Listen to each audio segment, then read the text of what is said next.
बेटा electromagnetic induction में next we'll study about a phenomena called as self induction.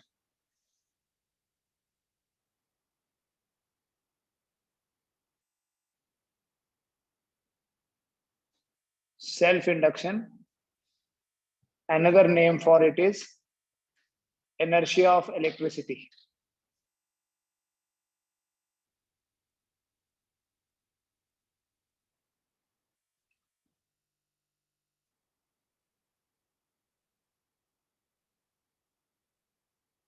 It is also called as inertia of electricity.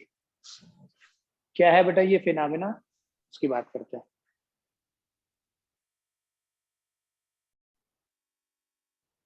बेटा we have a phenomena called as self induction or we also call it as the inertia of electricity. क्या है ये self induction? देखो हमने ये देखा कि जब भी किसी कॉइल के साथ जो फ्लक्स लिंक हो रहा है वो फ्लक्स चेंज होगा तो उस कॉइल में इंड्यूस्ड ईएमएफ सेटअप हो जाती है। अब अभी तक हम फ्लक्स को कैसे चेंज कर रहे थे? कभी बी को चेंज करके, कभी एरिया को चेंज करके, और मैंने आपको बताया लेटर ऑन हम ओरिएंटेशन चेंज करके भी देखेंगे। लेकिन हम फ्लक्स को एक और तरीके से चेंज कर सकते हैं। देखना, सपोज करो ये हमारे पास एक कॉइल है, कॉइल मतलब सोलेनॉइड, और इस सोलेनॉइड में हम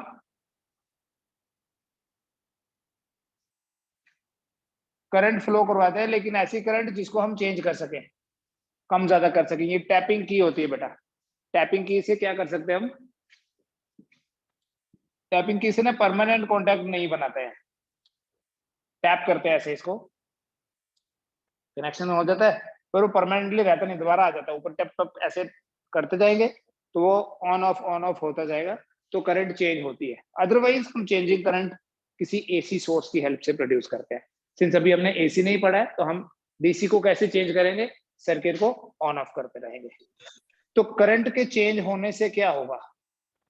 यहाँ से करंट फ्लो कर रही है, बट वो करंट का मैग्नीट्यूड जो है वो कम ज्यादा होता रहेगा। या हम एक वेरिएबल रेजिस्टर लगा सकते हैं यहाँ, और रेजिस्टेंस की वैल्यू जैसे रियोस्टेट लगा दिया,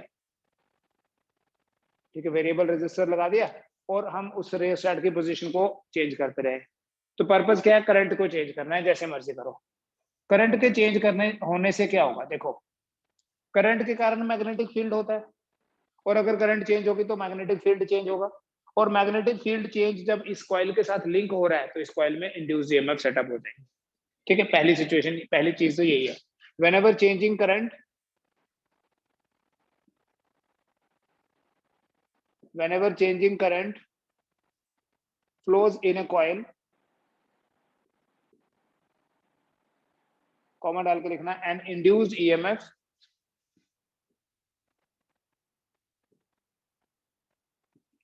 is set up in it. जब भी किसी कॉइल में चेंजिंग करंट फ्लो करेगी, whenever changing current flows in a coil, an induced EMF is set up in it. Current के चेंज होने से क्या होगा? उस कॉइल में एक इंड्यूस्ड ईएमएफ सेटअप हो जाएगी। ठीक है, और ये इंड्यूस्ड ईएमएफ कब तक रहेगी? जब तक करंट चेंज हो रही है। अब लेंज़ेस लॉ के अकॉर्डिंगली हमारा जो सर्किट क्लोज होता है तो करंट भी फ्लो करती है, तो ये इंड्यूस्ड करंट होगी।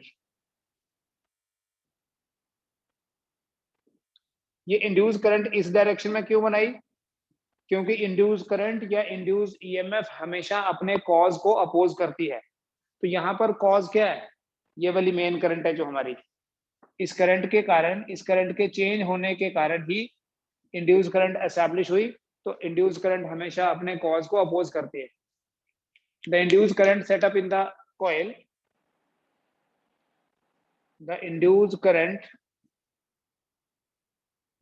set up in the coil opposes the main current.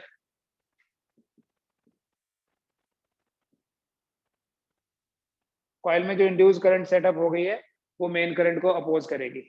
अब जब उस मेन करंट को अपोजिशन मिलेगी तो उससे क्या होगा?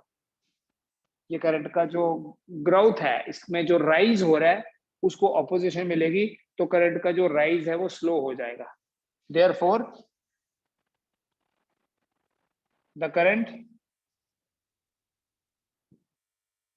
rises slowly in the coil. ठीक है, ये बैकग्राउंड है बेटा। जब भी किसी कॉइल के साथ चेंजिंग फ्लक्स लिंक होगा, अब यहाँ फ्लक्स कैसे चेंज कर रहे हैं, यहाँ हम फ्लक्स को चेंज कर रहे हैं बाय चेंजिंग द करंट, इसलिए हम बोलेंगे whenever changing current flows in A coil and induced EMF is set up in it. और ये इंड्यूस्ड ईएमएफ क्या करता है, ये इंड्यूस्ड ईएमएफ के कारण जो करंट एस्टेब्लिश होगी, ये करंट मेन करंट को अपोज करती है। ठीक है, सो करंट का जो राइज है दैट इज डिलेड, मतलब स्लो हो जाता है। This phenomena of slow rise, अच्छा सिर्फ राइज ही नहीं, फॉल भी। जब हम सर्किट स्विच ऑफ करेंगे करंट एकदम से नहीं जीरो हो जाएगी, क्योंकि हमने क्या पढ़ा था, याद करो, हम मैग्नेट को कॉइल की तरफ ले जाएं तब भी उसके मोशन को ऑपोजिशन मिलती है, और दूर लेके जाएं तब भी ऑपोजिशन मिलती है। So this growth and decay of current is delayed. The phenomena of slow rise and slow fall also, rise भी और फॉल भी, the phenomena of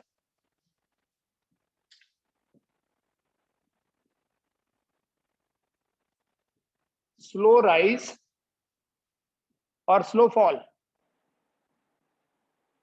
of current through a coil is known as self induction. एक ऐसा phenomena है जिसके कारण किसी coil में करंट में जो इंक्रीज है वो भी स्लो हो जाता है, और करंट में जो डिक्रीज है वो भी स्लो हो जाएगा। The phenomena of slow rise and slow fall of current through a coil is known as self induction. Slow rise and slow fall of current through a coil is known as self induction. जिस coil में changing current flow हो रही है उसी coil में induce current है, इसलिए self बोलते हैं इसको। जब दो अलग अलग कॉइल्स होंगी, नेक्स्ट टॉपिक देखेंगे हम, अलग अलग कॉइल्स होंगी तो बोलेंगे म्यूचुअल।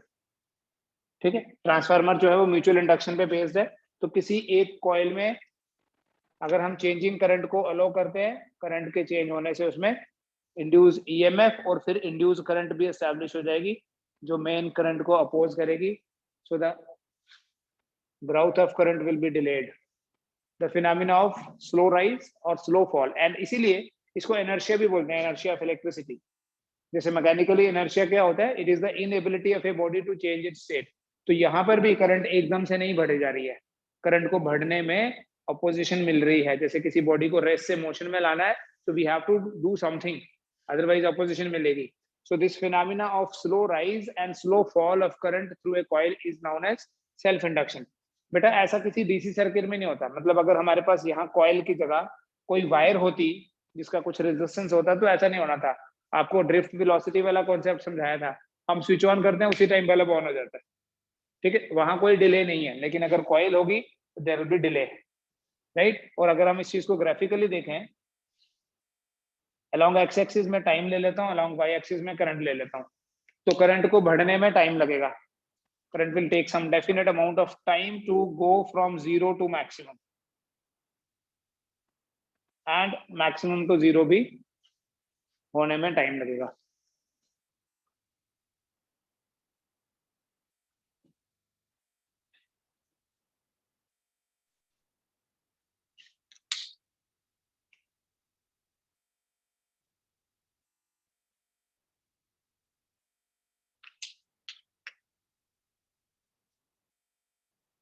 तो यहाँ पर देखो इस डायग्राम में ये करंट और टाइम के बीच में ग्राफ है।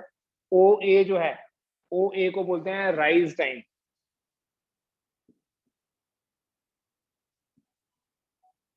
करंट को 0 से मैक्सिमम होने में जो टाइम लगता है that is called as rise time, और ए बी जो है that is called as the fall time. Current को मैक्सिमम से 0 आने में जो टाइम लगता है that is fall.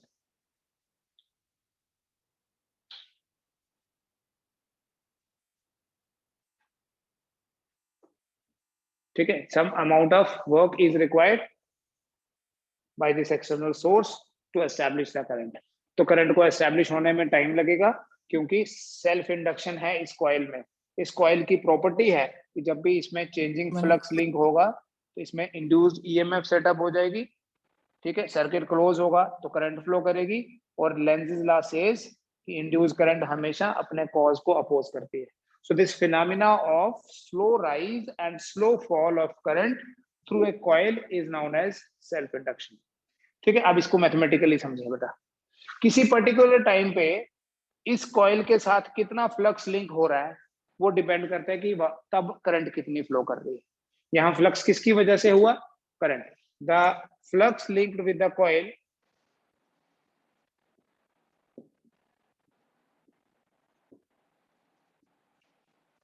at a particular time depends on current flowing in it.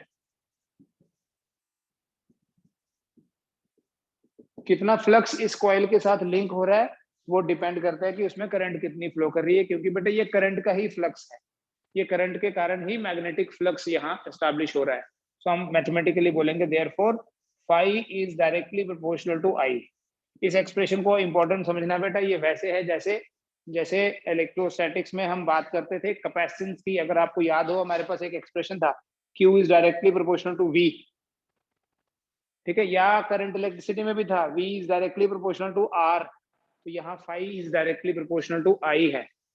इस प्रोपोर्शनलिटी साइन को अगर हम हटा दें, जैसे अगर आपको याद हो जब हम इलेक्ट्रोस्टैटिक्स में Q directly proportional to V बोलते हैं और प्रोपोर्शनलिटी साइन हटाते हैं, हमारे पास आता है C. We call it as capacitance. यहाँ प्रोपोर्शनलिटी साइन हटाते हैं तो resistance V equal to RI. यहाँ प्रोपोर्शनलिटी साइन हटाएंगे ना तो बेटा आपके पास आ जाएगा phi equal to L into I. Here L is called as coefficient of self induction.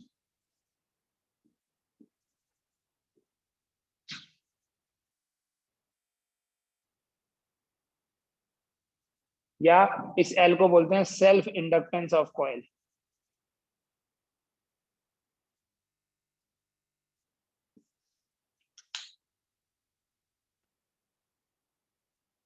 Coefficient of self induction या self inductance of a coil.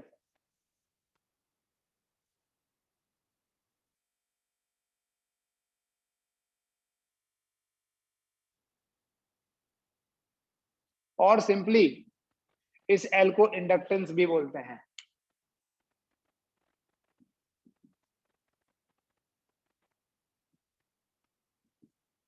इसी L को हम इंडक्टेंस भी बोल सकते हैं. तो रेजिस्टेंस कैपेसिटेंस की तरह ये एक और आ गया आपके पास L से रिप्रेजेंट करने वाला, इसको इंडक्टेंस बोलना. ठीक है, and that is the reason कि बेटा ये जो कॉइल है इस कॉइल को हमने क्या क्या नाम दिए पहले भी. कॉइल इसलिए क्योंकि वाइंडिंग है, इसको हमने नाम दिया सोलेनाइड का. इफ यू रिमेंबर हमने इसको सोलेनाइड बोला.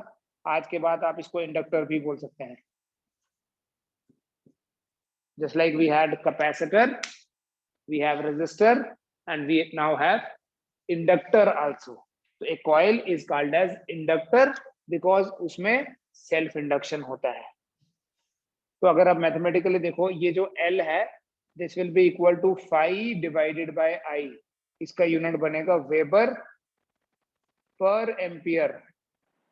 और बेटा ये जो वेबर पर एम्पियर है this Weber per ampere is called as Henry. Joseph Henry के नाम से इसको हेनरी बोला जाता है. 1 henry means 1 weber per ampere. 1 henry is 1 weber per ampere.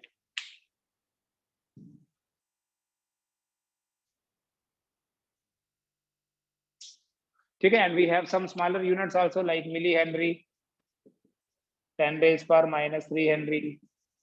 Micro Henry is 10 raised power minus 6. Nano Henry is 10 raised power minus 9, etc.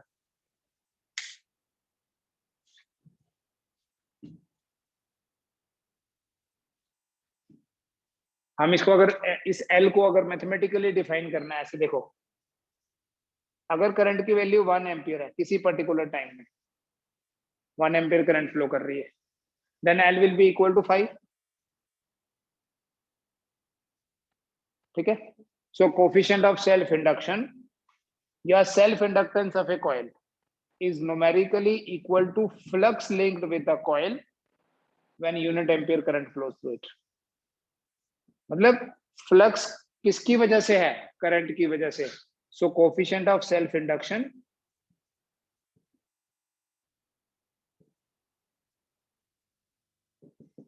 is numerically equal to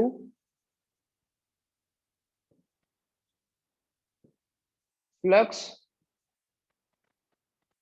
linked with a coil when 1 ampere current flows through it. 1 ampere current flow करने पे जितना flux link हो रहा है वो numerically coefficient of self induction ही है. ठीक है, हम इसको दूसरे तरीके से भी डिफाइन करेंगे.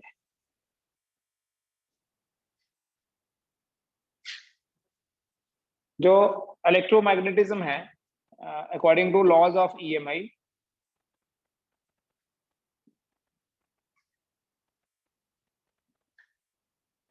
The magnitude of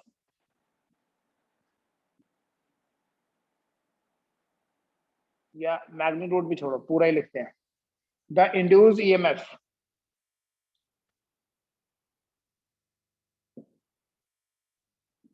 E equals to minus of d phi by dt. E equal to minus d phi by dt. But phi equals to Li. अभी देखा हमने. अब इस एक्सप्रेशन को याद रखना है आपने. Now this is the universal relation for you. जैसे Q equal to CV, V equal to IR, वैसे phi equal to L into I. ठीक है, देखो अब phi इक्वल टू Li अगर हम यहाँ लिख दें तो लिखेंगे therefore E equal to minus d by dt of Li.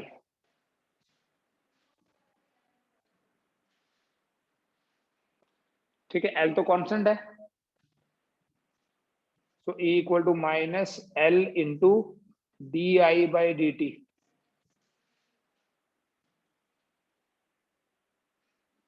तो L क्या हुआ? E divided by di by dt लिख देता हूं मैं. माइनस साइन छोड़ दिया मैंने. ये सिर्फ मैग्नीट्यूड की बात कर रहा हूं. L कभी नेगेटिव नहीं होगा. तो यहाँ ये जो L है बेसिकली ये लेंजेस लॉ वाला है. तो ये न्यूमेरिकली मैं L को ऐसे लिखूंगा. L equals to induced EMF divided by di by dt. बेटा यहाँ di बाई dt क्या रिप्रेजेंट कर रहा है? न्यूमेरिकली लिखने का मतलब है मैंने ये नेगेटिव छोड़ा खुद. या यहाँ पर भी कर सकता था कि magnitude of induced EMF is d phi by dt. phi equal to Li वही आ जाता. मैंने रखा उसको, बट यहाँ उसको फिर से लास्ट में छोड़ दिया क्योंकि एक्चुअली तो होता है ना. di बाई dt क्या रिप्रेजेंट कर रहा है? Rate of change of current है ना. dv बाई dt होता है जैसे rate of change of velocity. dx by dt होता है rate of change of displacement. so what is di by dt? it is rate of change of current. so we say therefore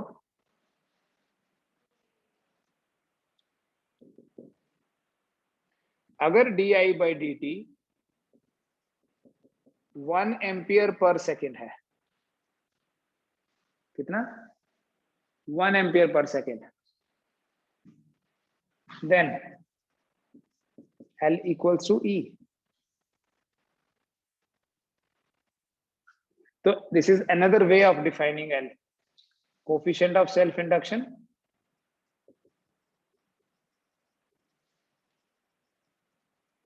is numerically equal to the induced EMF linked with a coil when current is changing at the rate of 1 ampere per second. ये ध्यान में रखना, current change होनी चाहिए तो ही induced EMF होता है. अगर कांस्टेंट करंट फ्लो करेगी तो ये सेल्फ इंडक्शन नहीं होगा। That is why first line लिखी थी, whenever changing current flows an induced EMF is established। तो अगर current is changing at the rate of 1 ampere per second, तो ये जो कोफिशिएंट ऑफ सेल्फ इंडक्शन है which actually is proportionality constant, ठीक है, मैं अभी आपको रिलेटिवली बताऊंगा कैसे इसको भी आपने समझना है।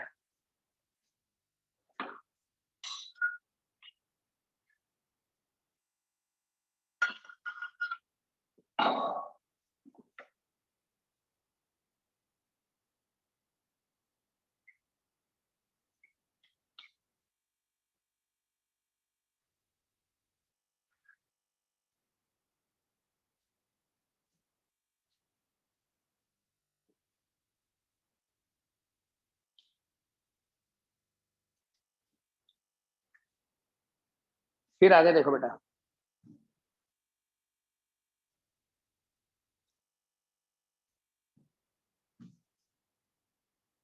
थोड़ा सा रिवाइज करते हैं। ये हमारे पास एक कैपेसिटर है, जब भी क्यू चार्ज देंगे हम,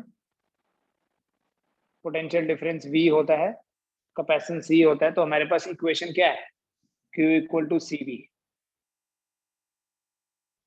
right. Then we had a resistor in current electricity, resistance R, current flow कर रही है I, पोटेंशियल डिफरेंस V है, we have a very famous equation Ohm's law V equals to IR। Now we have the third, ये capacitor, here we have resistor, and finally we have the coil or we have inductor, ठीक है। And the equation is, अगर I current flow कर रही है, flux है phi, इसमें L होता है। जैसे एक कैपेसिटर में जो प्रोपोर्शनलिटी कांस्टेंट है वो है C, रेजिस्टर में है R, और इंडक्टर में या कॉइल में क्या है, L। Phi equals to L into I, ठीक है। अगर आपको बेटा याद हो तो बताओ मुझे, कैपेसिटेंस क्या होता है किसी पैरेलल प्लेट कैपेसिटर का, क्या एक्सप्रेशन था कैपेसिटेंस का, epsilon zero A by D, very good। What is the expression for resistance of a conductor? R कितना है यार, क्या करते हैं, रो इंटू L बाई A बोल दो। ये कैपेसिटेंस जो है किस पे डिपेंड करता है, nature of medium, area of plate and distance between the plates. Resistance किस पे डिपेंड करता है, nature of medium, resistivity nature of medium, length and area of cross section. ऐसे होता है ना रेजिस्टेंस, ये तो सिंबल बनाया मैंने, एक्चुअली तो ये है, this is L and this is A, so R is equal to rho into L by A।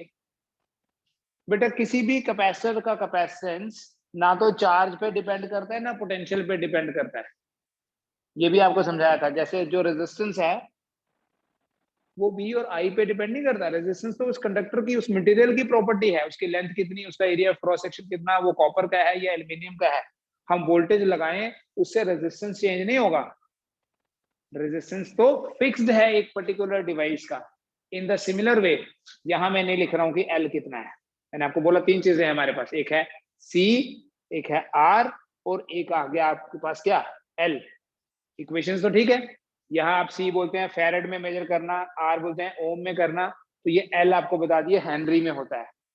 But एक कॉइल का जो सेल्फ इंडक्टेंस है, जिसे हम L से रिप्रेजेंट करते हैं, एक कॉइल का ये सेल्फ इंडक्टेंस होता कितना है, ये कौन से फैक्टर्स पे डिपेंड करता है। जैसे कैपेसिटर फिजिकल डायमेंशंस पे और मीडियम पे डिपेंड करता है, रेजिस्टेंस भी फिजिकल डायमेंशंस और मीडियम पे डिपेंड करता है। लेट अस सी कि self inductance of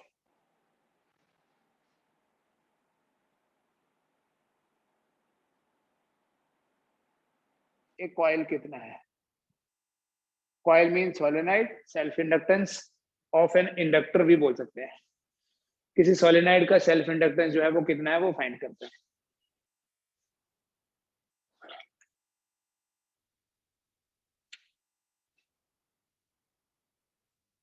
self inductance of a coil. बेटा सपोज करो एक कॉइल है, एक इंडक्टर है जिसकी लेंथ है L, और हर एक टर्न का जो एरिया ऑफ क्रॉस सेक्शन है वो है A, और इसमें जो करंट फ्लो कर रही है वो है I। Let current I is flowing through a coil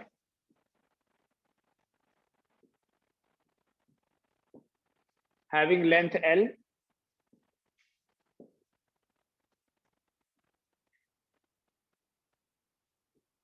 and area of cross section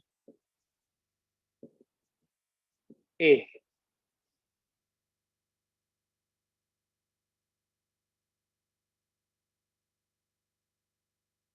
The magnetic field intensity within the coil is,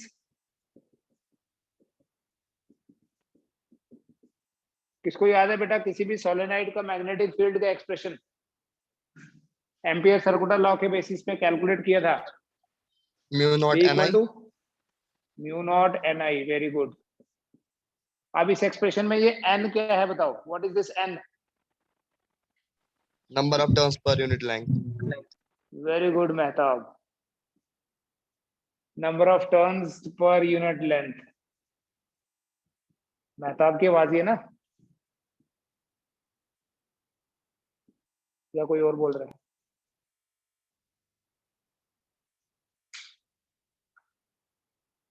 number of turns per unit length, total number of turns नहीं, it is number of turns per unit length. ठीक है, we have studied this expression earlier also, इसमें तो काफी हमने numericals भी करे। We have taken a long solenoid that is by mu 0 n I. ठीक है बेटा, अब देखो ध्यान से देखना, इस एक टर्न के साथ कितना फ्लक्स लिंक होगा?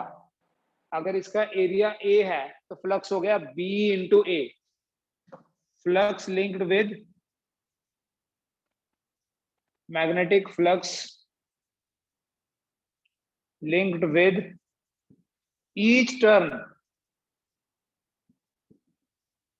of the coil is, बेटा फ्लक्स को मैं phi 1 से रिप्रेजेंट करूं, B इंटू A लिख ले, क्योंकि यहाँ ओरिएंटेशन की तो बात ही नहीं है, करंट फ्लो कर रही है, मैग्नेटिक फील्ड है और एरिया है बस। तो flux linked with each turn is mu naught n I into A. बताओ समझ में आ गया ये इतना सा? ये बी का एक्सप्रेशन तो डायरेक्टली यूज किया, B equal to mu naught n I into A हो गया फ्लक्स जो हर एक टर्न के साथ लिंक कर रहा है। अब बताओ टोटल कितनी टर्न्स हैं, टोटल कितनी टर्न्स हैं इस कॉइल में? Small n into l, small n into l. Very good. Total number of turns capital N से रिप्रेजेंट करूं, that is small n to l. बेटा जो एक टर्न के साथ फ्लक्स लिंक हो रहा है वो है इतना phi 1, तो फ्लक्स लिंक्ड विद, या total flux linked with the coil is phi t बोल दे या phi बोल दो, it will be equal to n into phi 1। इतना होगा, कुछ और होगा? सोचो, अगर एक टर्न के साथ जो लिंक हुआ है वो phi 1 है, तो जितनी टोटल टर्न्स हैं उनको मल्टीप्लाई कर दो phi 1 के साथ, तो बेटा ये आपके पास phi कितना आएगा? ये n कितना है? n into L. phi होता है mu naught n I into A. तो क्या बना flux linked with the coil? Mu 0 n square I A L. Keep it as equation number 1। फिर से देख लो, अगर कुछ पूछना तो पूछ लीजिए। बट अभी हम ये पढ़ रहे हैं, but this phi is equal to L into I. This is equation number 2। So from 1 and 2 we have L into I equal to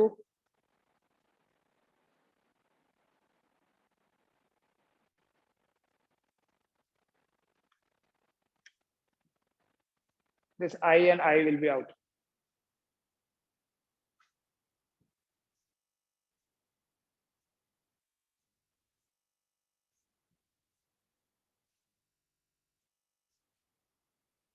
mu 0 n square a into L. अभी आप ध्यान से देखिए इस एक्सप्रेशन में ना तो फाई है और ना ही आई है। क्या क्या है इसमें? नेचर ऑफ मीडियम आ गया यहाँ म्यू 0, एन हो गया नंबर ऑफ टर्न्स कितनी लिंक्ड है पर यूनिट लेंथ, ए हो गया एरिया और लेंथ हो गया कि सोलेनॉइड की लेंथ कितनी ज्यादा या कितनी कम है। तो ये जो कैपिटल एल है इसको लेंथ नहीं बोलना बेटा, I have used this small L for length. तो बोलेंगे self inductance of a coil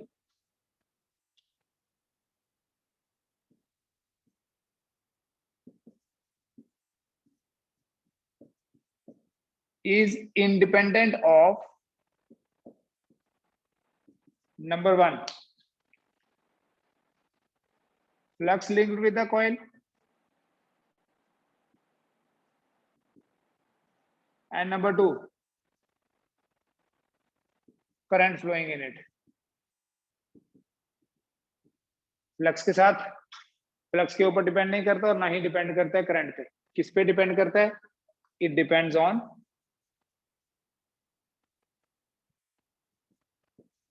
nature of medium between the coils. ठीक है, ये है परमिएबिलिटी। इलेक्ट्रोस्टैटिक्स में परमिटिविटी थी, यहाँ परमिएबिलिटी आ गई। Number of turns per unit length,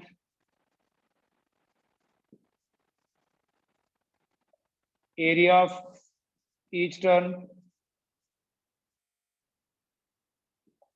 and number 4 is length of solenoid।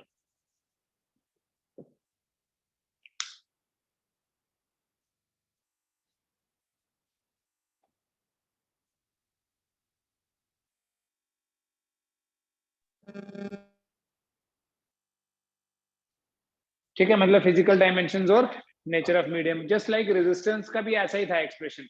ठीक है, एक्सप्रेशन सेम नहीं है। तो हमारे पास कोई भी कॉइल अगर होगी तो उस कॉइल का सेल्फ इंडक्टेंस होगा mu 0 n square a into L.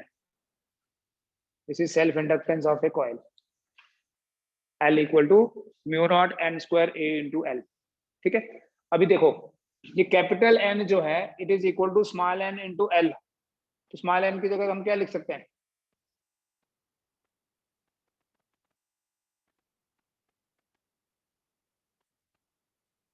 Number of turns per unit length. तो यहाँ L स्क्वायर आ जाएगा, एक L कैंसिल,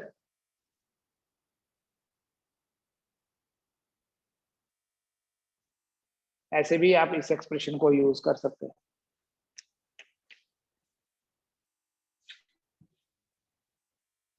ठीक है, सेल्फ इंडक्टेंस का ये एक्सप्रेशन है। रेजिस्टेंस का भी निकाला था, कैपेसिटेंस का भी निकाला था। सो विद दिस इंडक्टर हमारे इलेक्ट्रोमैग्नेटिज्म में जो 3 कंपोनेंट्स हैं वो कंप्लीट हो जाते हैं। सो वी हैव 3 कंपोनेंट्स जिनको हम यूज करेंगे एसी सर्किट में भी, आर, एल, सी। आपने बेटा इक्वेशंस याद रखनी है, लेटर ऑन हम इनको यूज करेंगे। अभी आपने यहाँ देखो ये करंट इलेक्ट्रिसिटी में पड़ा है, ये इलेक्ट्रोस्टैटिक्स में और ये ईएमआई में आ गया। ठीक है, बट एसी में these all will be combined. ठीक है, तो you need to have quick revision of all these, like Ohm's law पढ़ लेंगे, कैपेसिटेंस का प्रिंसिपल देखोगे, वहां कौन कौन सी इक्वेशन इन्वॉल्व है, ये इंडक्टेंस वाला तो चल ही रहा है। ठीक है, तो जैसे हम कैपेसिटर्स का कॉम्बिनेशन पढ़ते थे, रेजिस्टर्स का कॉम्बिनेशन देखते थे, in the similar way let us discuss the combination of inductors, combination of inductors, and इसमें we have again series and parallel combination। आज तो यहाँ डेरिवेशंस की जरूरत नहीं है, बट एटलीस्ट हम क्विकली देखेंगे कि फॉर्मूला क्या आता है। बेटा जब सीरीज में हम 2 कॉइल को लगाएंगे so we have this kind of combination। एक का इंडक्टेंस है सपोज L1 और दूसरे का इंडक्टेंस है L2। तो इनका जो इफेक्टिव इंडक्टेंस बनेगा दैट विल बी L। बेटा सीरीज में अगर हम कोई ईएमएफ की बात करें, यहाँ ईएमएफ है E1, यहाँ ईएमएफ है E2, तो ये कंबाइंड ईएमएफ हो जाएगी यहाँ E। एक का ईएमएफ L1, दूसरे का L2, और सपोज सीरीज में LS बोल देते हैं, बिल्कुल रेजिस्टर की तरह ही। देखो यहाँ E will be equal to E1 plus E2, but आप फैराडे लॉ की बात करें, माइनस LS इंटू DI/dt। कहां से आया? E इक्वल टू d∅/dt होता है ना, माइनस लिख दो चाहे, तो फाई की जगह Li लिखा, अभी भी लिखा था थोड़ी देर पहले। आप इसको लिख सकते हो minus L1 into DI/dt plus minus L2 into DI/dt। एक चीज सेम है बेटा, सीरीज सर्किट है तो करंट सेम ही फ्लो करेगी, ठीक है, करंट का डिवीजन नहीं होगा, इसलिए DI/dt ही लिखा, कैंसिल हो जाएगा, माइनस भी, तो LS क्या आ जाएगा? LS will be equal to L1 plus L2. So in a series circuit, we have effective self-inductance या effective inductance equal to sum of all. तो जैसे रेजिस्टर में था वैसे ही, एक मिनट में दूसरा भी देख लेते हैं हम। देखो, अगर हम दो इंडक्टर्स को, दो कॉइल्स को पैरेलल में जोड़ते हैं,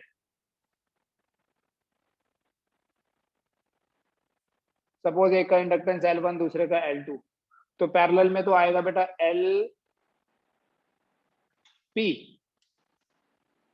कितना होगा इस LP का वैल्यू? देखो अब यहाँ E सेम होगा, इधर भी E है, इधर भी E है, लेकिन करंट डिफरेंट होगी। अगर यहाँ से I करंट फ्लो कर रही है ना, इधर होगी I1 और इधर होगी I2, तो पैरेलल में क्या होता है? बिल्कुल वही याद रखो जो रेजिस्टर में भी पढ़ रहे थे, we write I equal to I1 plus I2। दोनों साइड्स को डिफरेंशिएट करो, DI/dt will be equal to DI1/dt plus DI2/dt।